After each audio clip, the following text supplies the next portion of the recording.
जय भोलेनाथ। जटाटवी गलत जलम प्रवाह पावित स्थले गलेवलंब्य लंबितांबुजंग तुंग मालिकां डमड डमड डमड डमड निनाद वड्डवर्वयं चकार चंड तांडवम तनोतु न शिव शिवम। जय भोलेनाथ। हरियाणा ग्रुप डी के लिए आज ये हमारा किरण की बुक से 46वां दिन है और आज हम करने वाले हैं सबसे मोस्ट इंपोर्टेंट टॉपिक को, जहां से आपका क्वेश्चन बनता ही है अनुक्रम एवं श्रेणी, सीक्वेंस एंड सीरीज, यानी कि गुणोत्तर श्रेणी और समानांतर श्रेणी से आपके क्वेश्चन पूछे जाते हैं। पेज नंबर रहेगा 100। क्वेश्चन की स्टार्टिंग से पहले मैं आप लोगों को दो चार बातें बता देना चाहता हूं जो कि आपको जानना बहुत जरूरी है। इस टाइप के क्वेश्चनों में बहुत सारे बच्चे पजल हो जाते हैं और क्वेश्चन को कर नहीं पाते हैं। देखो, ये है क्वेश्चन पहले नंबर का, ये टाइप है नंबर 1। देखिए, 1 से लेकर 10 तक की संख्याओं का योग, प्राकृतिक संख्याएं पूछ लेता है कि 1 से लेकर 10 तक प्राकृतिक संख्याओं का योग क्या होगा, तो आपने इस फार्मूले को यूज करना है और आंसर निकाल देना है। ठीक है, n इंटू एन प्लस 1/2, इसका मतलब n है यहाँ पर कितने नंबर ऑफ टर्म है 10, तो यहां लिखेंगे n की वैल्यू 10 गुणा में 10 प्लस 1 और बटे में करेंगे 2 5 10 और काटेंगे तो 55 आंसर आ जाएगा। अब दिक्कत कहां आती है? दिक्कत यहां आती है, सेम टाइप का क्वेश्चन है, सेम आपका तरीका रहेगा, लेकिन वो रेंडमली पूछ लेता है बीच में से, यानी कि अब इसने पूछ लिया 10 से लेकर 20 तक की संख्याओं का योग बताना है, तो आपने इसी फार्मूले का यूज करना है और आंसर निकाल देना है। देखो, यहां पर क्या किया था, 1 से लेकर 10 तक निकाला था, यहां 10 से 20 तक योग निकालना है, तो हम क्या करेंगे, 1 से लेकर 20 तक की संख्याओं का योग निकालेंगे इसी फार्मूले से। n की वैल्यू यहां रहेगी 20, तो 1 से 20 क्या हो जाएगा, 20 गुणा में n प्लस 1 20 और 1 21 बटे में 2 काटेंगे तो 210। 1 से लेकर 20 तक की संख्याओं का योग आपको पता है। अब क्या करना है, 1 से लेकर 9 तक का भी निकाल लेंगे इसी तरीके से। तो 9 n कितना है, 9 और 1 10 और बटे में गुणा 9 गुणा 10 बटे 2 और आ जाएगा 45। अब आपको पता चल गया 1 से लेकर 20 तक की संख्याओं का योग 210 है और 1 से लेकर 9 कितना है 45, तो इसमें से माइनस कर देंगे तो 165 आंसर बच जाएगा। एक ही तरीके से आप क्वेश्चन को सोल्व कर सकते हो। अगर सिंपल आता है तो ये करेंगे और थोड़ा सा अगर कॉम्प्लिकेटेड पूछ लेता है तो इस तरीके से हम करेंगे। अब दूसरे नंबर का जो सवाल आता है वो ये है, अगर स्क्वायर पूछ लेता है कि उनके वर्गों का योग क्या होगा, n प्राकृतिक संख्याएं कुछ भी दे सकता है, 1 से लेकर 20 तक प्राकृतिक संख्याओं के वर्गों का योग बताना है, तो ये वर्ग निकालने का, वर्गों का योग निकालने का फार्मूला है n into N plus 1 2n plus 1/6। n का मतलब है नंबर ऑफ टर्म कितनी है 10, तो n की वैल्यू 10 और यहाँ रखेंगे तो 11 गुणा में 11 10 दूनी 20 और 1 21, इस तरीके से बटे 6 3 दूनी 6 3 7 21 2 5 10 11 5 35 7 385 आंसर आ गया। अब फिर दिक्कत आती है जैसे इस क्वेश्चन में आई थी, अगर वो बीच में से पूछ लेता है तो आपने यही तरीका अपनाना है, सेम तरीके से आप सभी क्वेश्चनों को सोल्व करोगे। इसी तरीके से जैसे हमने ये किया था, 1 से लेकर 20 तक की प्राकृतिक संख्याओं का योग निकाल लेंगे इसी फार्मूले से, ये आ जाएगा 2870। 1 से लेकर 9 तक की वर्गों का योग निकालेंगे और उसको घटा देंगे 1 से लेकर 20 योग में से, तो ये बचेगा 2585। उम्मीद करता हूं आपको ये बात समझ में आ रही होगी।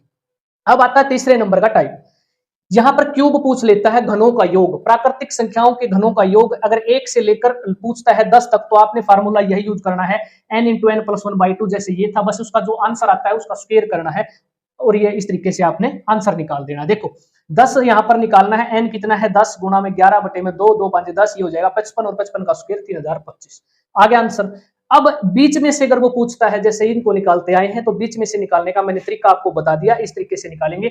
1 से लेकर 20 तक के प्राकृतिक संख्याओं के घनों का योग हो जाएगा 1 से 20 तक, इस तरीके से ये हो जाएगा 441,000 और 1 से लेकर 9 तक प्राकृतिक संख्याओं के घनों का योग इसमें से घटा देंगे, ये आ जाएगा 2025, इसी तरीके से निकालेंगे और इसमें से ये माइनस कर देंगे तो ये बच जाएगा 420,75। ठीक है, आंसर इस तरीके से निकाल देंगे।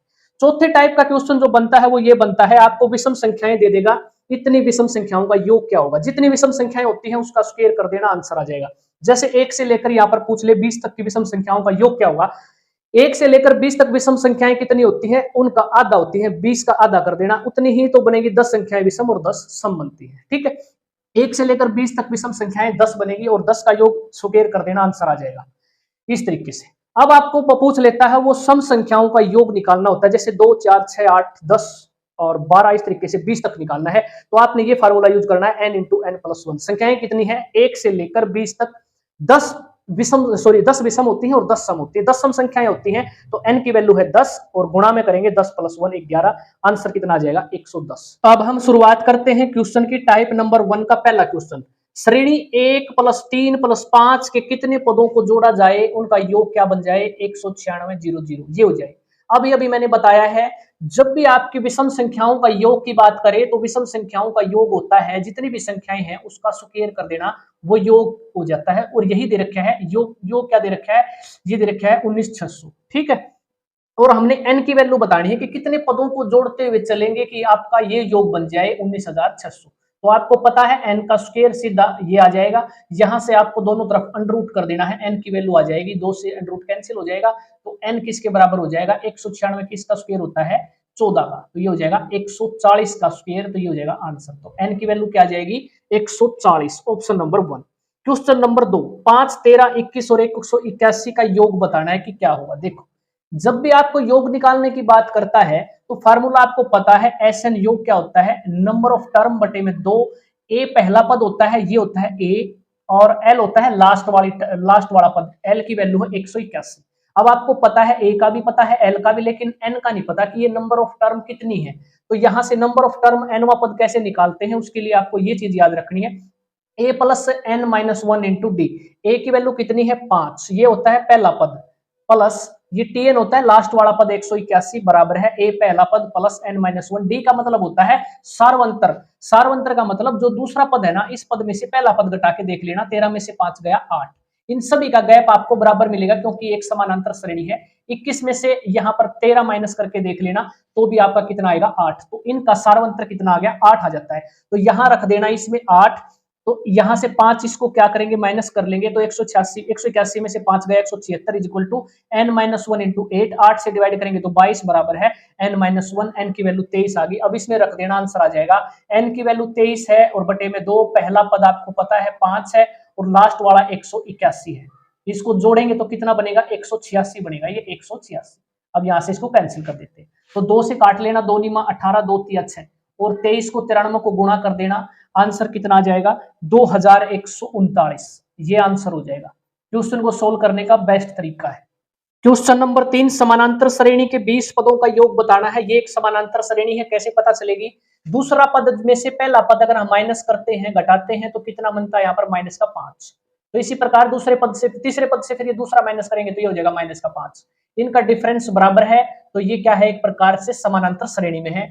ए होता है पहला पद 80 है, डी डिफरेंस कॉमन डिफरेंस सार्वंतर -5, नंबर ऑफ टर्म यहाँ पर दे रखी है 20, तो फार्मूला आपको पता है 20 पदों का योग निकालने का है ये। अब आपके दिमाग में एक सवाल आएगा, जो हमने पिछला क्वेश्चन किया था ना पदों का योग निकाला था, उसमें हमने एक फार्मूला यूज किया था, आपको याद हो तो T N is equal to n/2 और a प्लस एल, ये दे रखा था है ना, ये फार्मूला यूज किया था हमने। यहाँ पर ये क्यों यूज नहीं किया, मैंने इसलिए यूज नहीं किया क्योंकि इस पिछले क्वेश्चन में आपको एक 181 दे रखा था, लास्ट वाला जो नंबर ऑफ टर्म थी ना, वहां लास्ट में n की वैल्यू क्या थी, यहाँ पर l दे रखी थी, लास्ट वैल्यू 181, लेकिन इस क्वेश्चन में आपको सिर्फ 20 पद दे रखे हैं, n की वैल्यू दे रखी है, ठीक है, और आपको l का नहीं पता है। अगर आपको l का पता चल जाता है ना तो यहां से डायरेक्ट आंसर निकाल सकते थे, लेकिन इसका फार्मूले का हम यूज नहीं करेंगे, हम इसका यूज करेंगे, लेकिन ये दोनों फार्मूले एक ही हैं, इसमें कंफ्यूज मत होना, ठीक है। ये कहां पर यूज करना है, जब आपको लास्ट यहां पर दे रखा हो 181 जैसे पिछले क्वेश्चन में दे रखा था, लास्ट टर्म दे रखी हो और आपको सारी चीजें पता है,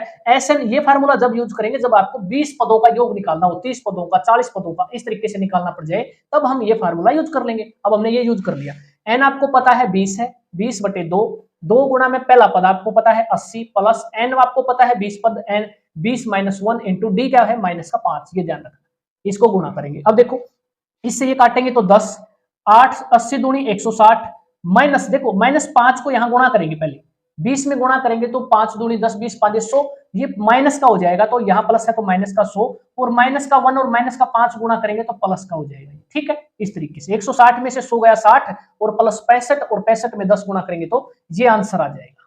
क्वेश्चन नंबर 4, गुणोत्तर श्रेणी से क्वेश्चन पूछा जा सकता है, अगर पेपर हार्ड आया तो आपका ये क्वेश्चन पूछा जाएगा। ग्रुप 56 के लिए जो पेपर हुआ था सीईटी का मेंस, उसमें भी ये सवाल आया था गुणोत्तर श्रेणी से।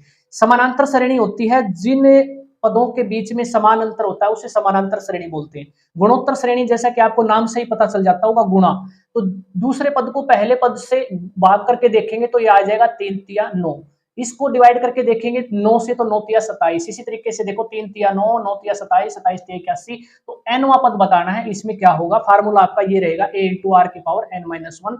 ए होता है पहला पद 3 है, और सार्व अंतर देखो ये जो है ना 3, 3 तिया 9, 9 तिया 27, ये क्या आ जाएगा, कॉमन रेशियो आर क्या होता है, आर और डी सेम बात है, ठीक है।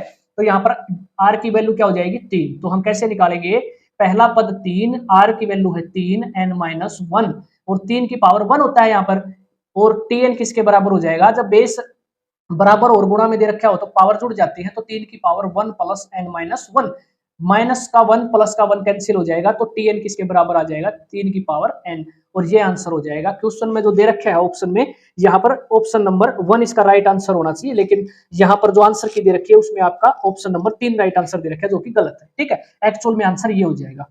तो हमने जो है सीक्वेंस एंड सीरीज के टाइप नंबर 1 कंप्लीट किया है आज, और इसको मैं कल कंप्लीट करवा दूंगा, ठीक है। वीडियो आपको कैसी लगती है बता दिया करो, और उसके बाद आपको कोई किसी प्रकार का डाउट रहता है तो आप कमेंट बॉक्स में कमेंट छोड़ सकते हैं, आपका मैं जवाब दे दूंगा, ठीक है। और आप तैयारी अच्छे रूप से करते रहें, आपके पास 10 दिन का समय बचा हुआ है, और मिलते हैं अगली वीडियो में। कमेंट में लिख देना जय भोलेनाथ।